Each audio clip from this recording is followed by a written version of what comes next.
Now, you were talking briefly about the chakra system, Yeah. Mark, and you said that Kundalini yoga and the Kundalini dance are based on this. Now, there may be some people watching who aren't actually familiar with this system. Would you like to give us a brief introduction so that we're all in the same space with this? Yeah, absolutely, sure. Yeah.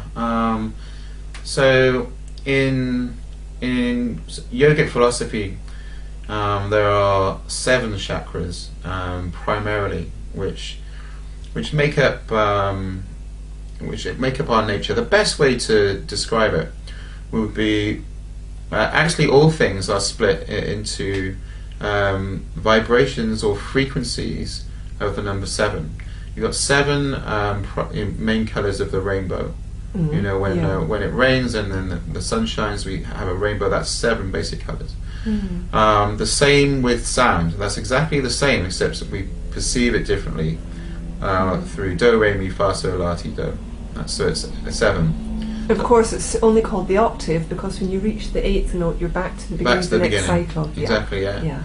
So really, we're exactly the same. You know, the basic blueprint, our basic makeup, is through these 7 primary frequencies. I mean, the reason that the yogis know about this is because they've become a lot more subtle in their awareness of what's going on.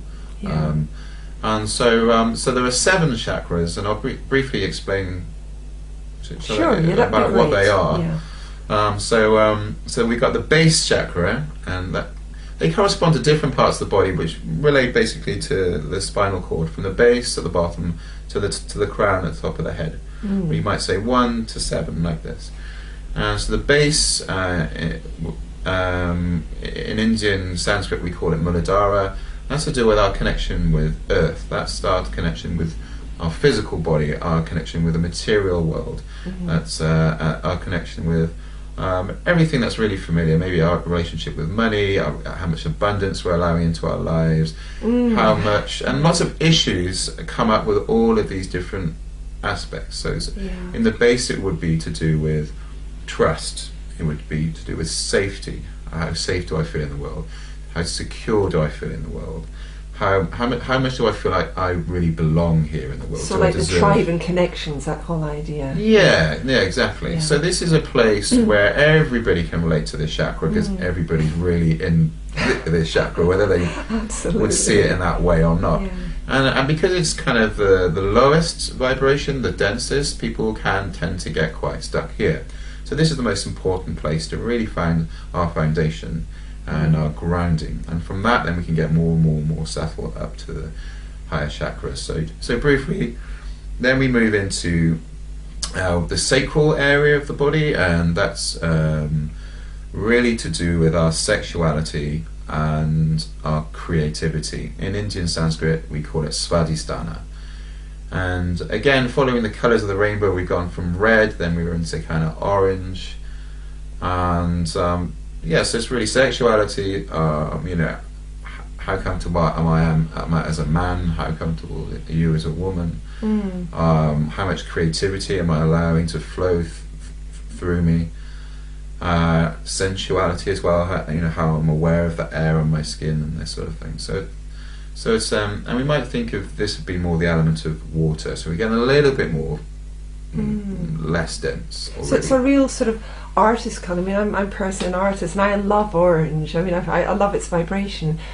Would you say that this colour, this chakra, is also linked to relationships with ourselves and others? Or could you say something about that? Our relationship with ourselves and others, most definitely. I mean,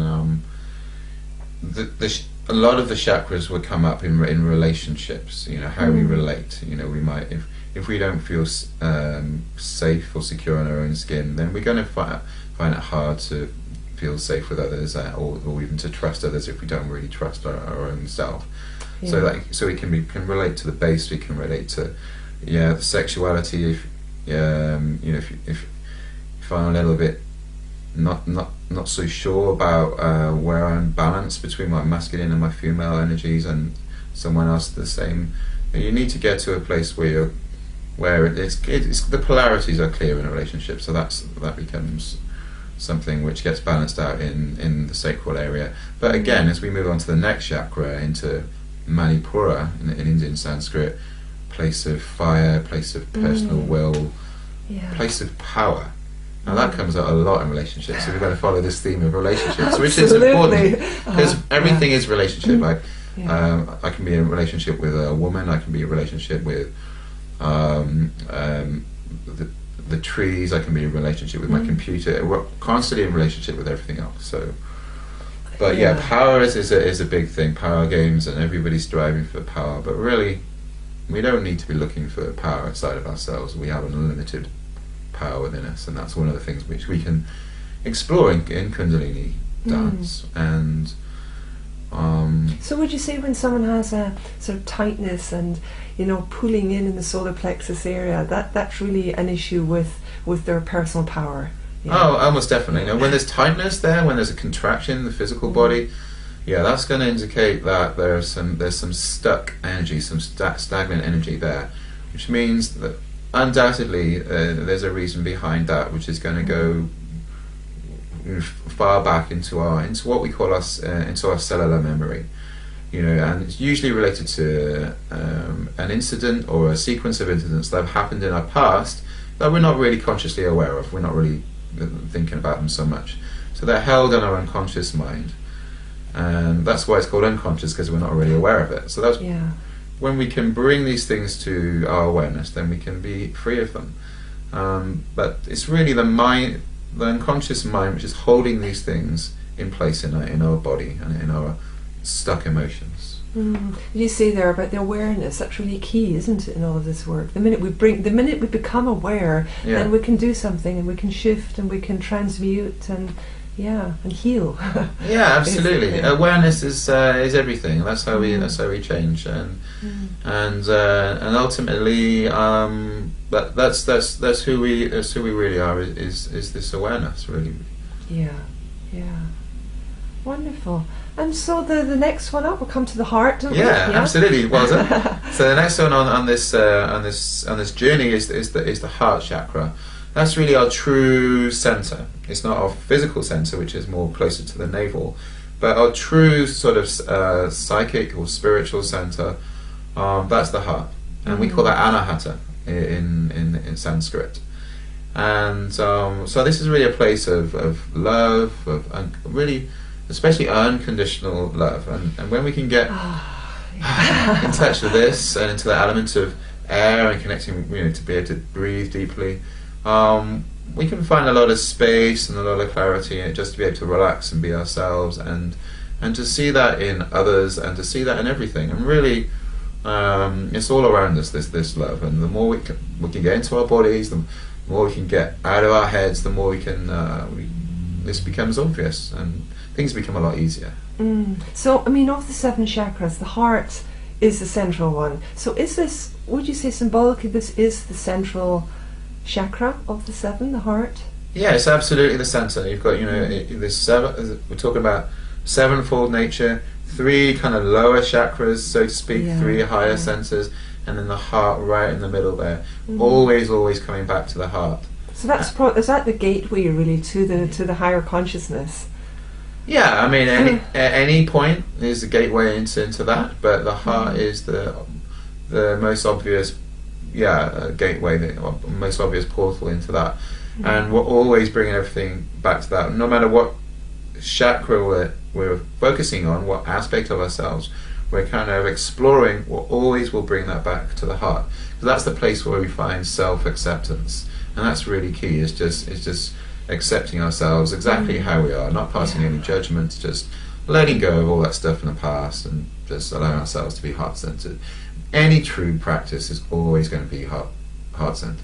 And I mean, I think that's one of the main issues today, isn't it? All of us, we're just not an acceptance of who we are, where we're at, and just not an acceptance of things exactly the way they are. And the mind's always jumping in to criticize us. So definitely a good exercise for us, isn't it? Getting into the heart more and practicing that acceptance and the opening. Yeah, absolutely. I mean, that's it. I mean, again, if there's another one key word to focus on is acceptance. And all suffering, which is born out of the opposite of acceptance, which is resistance. And it is in the nature of an aspect of mind, which we call the negative mind, protective mind, to look out for trouble and to look out for danger. And so it's always looking to criticize, to judge, to make things wrong.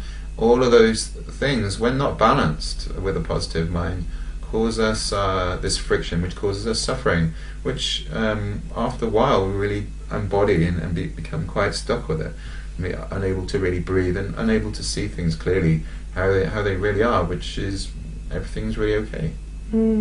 Absolutely. Okay, and then we come to the throat chakra, really. So we're leaving behind the heart and the emerald green colour into the sort of turquoise, really, of the throat chakra. We call that Vishuddha chakra in Indian Sanskrit. And this is really, as you might expect, the gateway into communication from the throat, where the voice box is.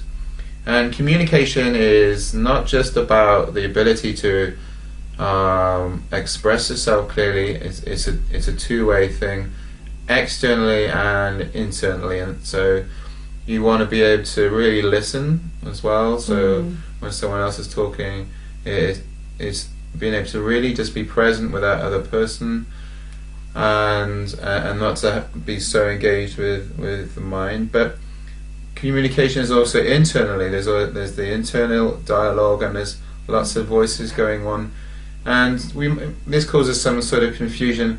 We want to be able to direct our attention to the inner voice, which is coming from truth, which is coming from our intuition, which can point us in the right direction. So communication can be an inner experience, can be an outer experience, and eventually, like to the end of this conclusion of delving into communication, is to do with communion. And communication and communion have got the same kind of derivative. To do with communion with who we really are, that little voice, which we can get a little bit squashed, but when we can attune our ear to the inner voice, that'll lead us into where that voice is coming from, which is our true nature, our true selves, which is why we delve into any of these chakras. So in a nutshell, that's the throat chakra. Can I just say something occurred to me while you were saying that? Lots of people are talking about I just told this other person my truth.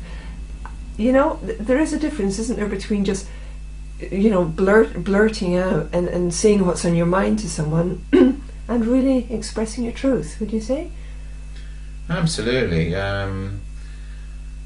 Absolutely. I mean, everything is inherently false, really. I mean, everything is inherently subjective and relative, and everything is really just coming from where we're at with it. And then the person receiving that information, they're really just filtering that through their own perspective.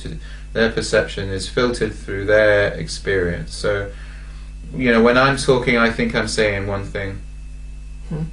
The reality is what I'm saying probably different to what I think I'm saying. You'd be hearing something else entirely. So this, and the same would be going, if you were to speak back to me, you would be saying one thing, you'd be thinking, you'd be saying another thing, I'd be hearing something else. So there's kind of these 6 things going on just within one basic conversation with 2 people, and everyone thinks they're on the same page. There's only one conversation going on. There's 6. So it's no wonder we misunderstand each other sometimes. There's a lot of room for misunderstanding and misinterpretation. But the more we can get in touch with who we are, the more we can find space, the more we can relax, the more we can quiet our minds, the more we can find space to hear our own inner voice and see that in the other person. The more these 6 strands can come into one clear communication strand. So in line with what you were saying there, would you say there was a big connection between the throat chakra and the heart, speaking from the heart? Absolutely, speaking from the heart, absolutely. Everything should be filtered through the heart. Don't use true power unless you're monitoring it through the heart. Don't speak so much from here, but yeah, from here. So it's about. That's a good way to look at it. So so how does the next chakra link in with this? I mean, we're coming to the mind now, are we? We are. It's all mind, really. But yeah, it's all mind and no mind. The third eye is the next one. The third eye is probably the most commonly known about chakra. For people who don't know about chakras, never heard about chakras, most people have heard about the third eye. Yeah. So for whatever reason, that transcends this sort of knowledge. And so the third eye, we call it Ajna chakra in Sanskrit, means to know, and it's to do with direct seeing and far seeing. So it's about having inner vision to see things as they really are, internally especially, and externally as well. And how does it relate to the throat chakra? Was that the question? Yeah, so when we can really see things as they really are, then I guess we can really start to be able to communicate, from a clear perspective. Yeah. And that takes some doing. But for a lot of people, I mean, this is very, very subtle when we get to the third eye. That it's likely to be very blocked there. A lot of people might be in their minds, but having that third eye really awakened is rare. But the more we can put our focus on it through, and we do that a lot with the yoga anyway, focusing in that way in meditation, but also through the dance. The more we can start to get that sense of seeing things clearly and getting in touch with our intuition. And then being able to express that and spread that. So it's not just many people have this misconception that third eye is to do with perhaps a clairvoyancy, being able to see images and so on. I mean, that could be part of it, but you're saying it's more about this inner vision, the deeper knowing, the seeing what's really there on the surface. Yeah, absolutely. I mean, ultimately, what I'm focused on is about getting in touch with who we really are, and that's fundamental to everything that I do. And because there's nothing more important than that, it's to get in touch with who we really are, because that's really been lost, and it's so close and it's so easy to get in touch with, but there's nothing more important. If we don't know who we are, we're lost, and that is been the current state. That is the current state of humanity, and has been for a very long time. And so that's got to be the focus now, because it's causing a lot of damage. There's a real fracture in our psyches, and it's been that's been transposed onto the natural environment. So there is a sense of urgency to just to get back in touch with who we really are, and then from there, then we can play around with abilities such as clairvoyance, being able to see things maybe beyond the normal ability of the eyes, being able to clairaudience, being able to hear things which are beyond our oral perception. All these things are perfectly possible, and they're being explored in depth throughout the eons with the yogis, and these sort of things can happen the more we get in touch with the subtleties. But we would always say, and I would always say, that it's not the primary focus anyway. And Yogi Bhajan, to take a reference to the yoga, would say this is the glitter at the bottom of the ladder. Right. But it's still very interesting, and it is a part of who we really are, is having these abilities as well. So, and I think my perspective is that there is a role for those things to play in humanity's future. But the first thing is, let's get back to who we are. Yeah. Okay, so that takes us now to the crown chakra. So I'll leave you to talk about that, Mark. Okay, so crown chakra is the highest of the 7 centers, we might say. It's Sahasrara chakra, in Indian. So our crown is really where we really get in touch with Source, and what that means is the source of all creation is to do with, singularity, really, the singular consciousness which underpins the world. The whole of the world and is in duality, you know, masculine and female, hot and cold, day and night, sun and moon, and all the chakras have these dual aspects to them. And as the Kundalini kind of rises here in this kind of polarity way, ends up at the third eye. From that point, it just goes up in a single stream to the crown. We might call that the golden cord, and that gets in touch with the source. So that's where we call Shakti meets Shiva. Okay. And when we open up to the crown, which again is rare to really open up to it that way, that's when we call the opening of the 1,000-petal lotus. Ah, yes. And to get in touch with that is to really achieve enlightenment, is to achieve the highest state of awakened consciousness. And that's the image that you see in statues of the mound on the head, isn't it? The lotus opening up in enlightenment. Yeah. That's right, the crown. I mean, that's why we have a crown as a royal thing to wear, and the kings and queens always wearing that crown. Royalty are a symbol of the embodied divine, although they might not necessarily be in touch with that. The crown these days represents the enlightened being, the king. Absolutely. Absolutely amazing. Okay. Absolutely, and all the saints and all the gurus that you will see in all the religions will always have this halo running from shoulder to shoulder, which that would indicate that the higher senses are open, the third eye is awakened, the light inside the mind is lit up, and the crown is lit up, and then it literally is a glow around the head, which is perceptible, especially to those who are able to see things which are more subtle. Oh, fascinating about the crown. I'm thinking about our current queen. Yeah. Well, this is it. I mean, these symbols have been here in the West for a very long time, and we are surrounded by these symbols. And taking that a slight tangent, there's the caduceus, which has been the form of healing. You see that on every hospital, every ambulance, all around the West.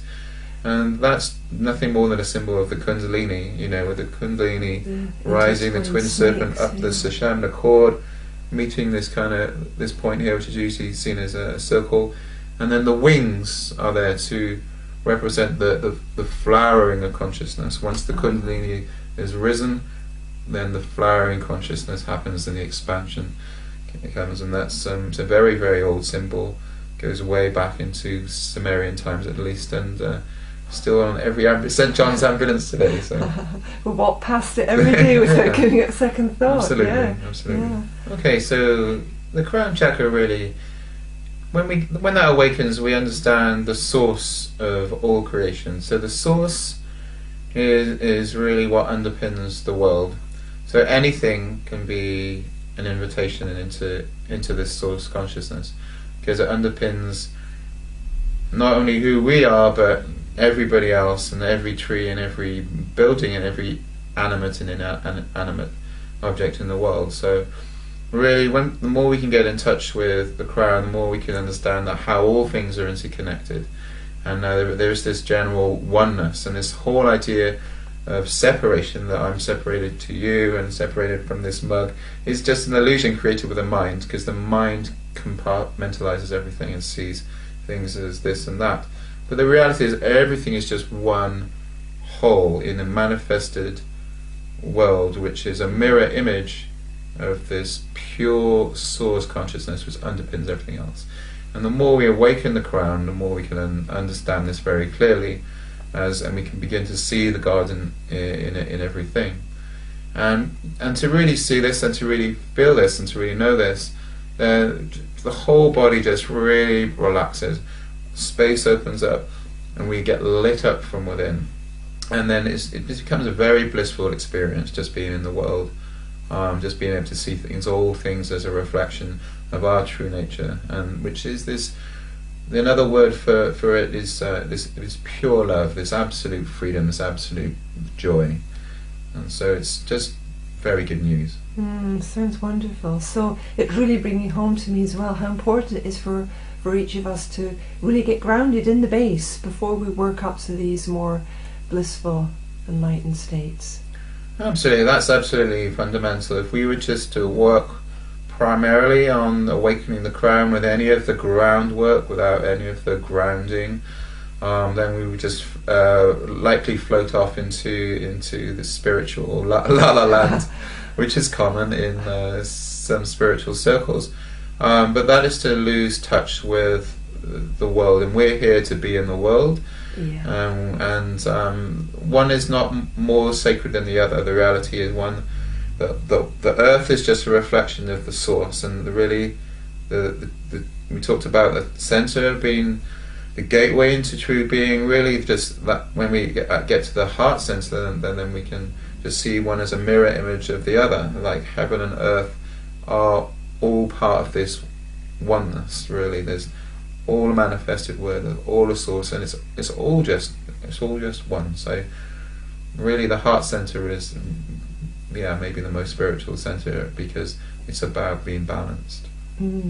So would you actually say that there is a hierarchy as such for someone coming to understand this? So it's not the hierarchy, it's simply, I mean, they're ordered from the lower, we talk about the lower to the higher, but it's not to do with value or worth of absolutely the chakras. No, we talk about it so we can understand it. I mean, in terms of frequency, the base is of a lower vibration. Red is the lowest frequency that light is visible at, and but really there's no hierarchy, and there's no good or bad chakras, no right or wrong chakras, no better or worse chakras, and the same is in all things in life. Everything is just what it is, and nothing is seen as any better or worse than anything else, because God does not judge. Judgment is all from the mind, and so really no. There's 7 chakras, and they're all as sacred as each other. But for the sake of understanding it in terms of vibration, in terms of frequency, we talk about the lower and the higher. But really, it's just as spiritual to be in the world that is to be in the crown, and really. The importance is to really bring this consciousness, this spirituality, this understanding, this realization to the world. There's no point. I often use this analogy of someone meditating in a cave, and that it's kind of like that's useful, because if one person is connected to source on a deep level, all of humanity benefits from that. But if that person was then to walk among lots of other people and would reflect back their true nature in his eyes, her eyes, then that's a lot more worthwhile. Being in the world is what is what spirituality is all about in this time, because that's important. There's nothing more important than this.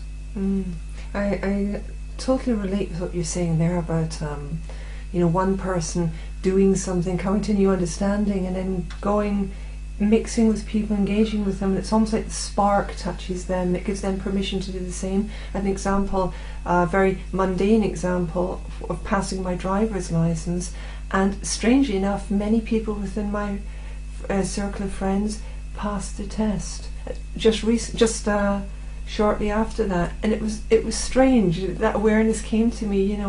I'd really cracked my issue there, and other people were suddenly just moving through it with ease. So everybody, we're all connected. Everybody affects everyone else, and whether we consciously understand that or not. And it's like, so to take that example of the driving test, like you gave people permission, or gave them the understanding to realize it was possible. If we can put that into a context of, hey, it's not that big a deal just to know who we are. Like, it's not any grandiose idea. Enlightenment has been put on a pedestal for a very long time. There might be reasons for that, because it's kept the status quo. We talk about hierarchy. We have been living through the perception of a hierarchy in the world, and especially in the West, and that's kept a minority of people in power, and that's served the way things have been. But the reality is we're all empowered, and we're all as spiritual as each other, and we're all absolutely equal, and it's not a big, don't have to be a priest or a Freemason or a guru to know who you really are. I mean, that's easy, that's fundamental. It's open and available to us all as our birthright. So it's this is the time of the common awakening. Yeah, I think really what you're sharing there, it's just so true, isn't it? I mean, everybody making their contribution in their own way. I mean, a plumber is just as wonderfully spiritual, doing his work and sharing and communicating and so on, teaching others, as the guru, the spiritual guru, or as you would label him. So it doesn't, as you say, it doesn't really matter who we are and what we're doing. It's about what we're sharing from our hearts, on a spirit level. Yeah, absolutely.